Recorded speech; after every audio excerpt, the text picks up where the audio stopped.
Now you have just stained your shirt. How do you remove the stain? I'm gonna show you how to use PhotoScape X to remove stains. PhotoScape X is free photo editing software.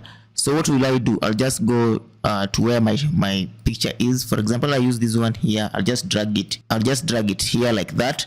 Now we're supposed to remove this stain here.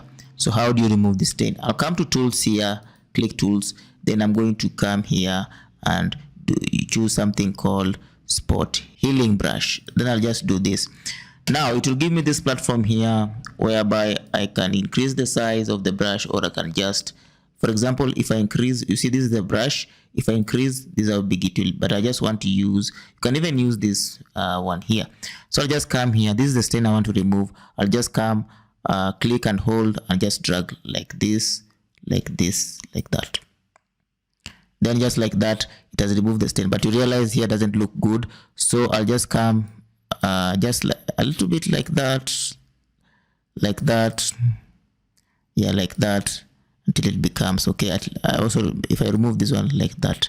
So guys, that's how to remove a stain in a shirt or wherever. Maybe you just stain yourself you're eating. See you in the next video.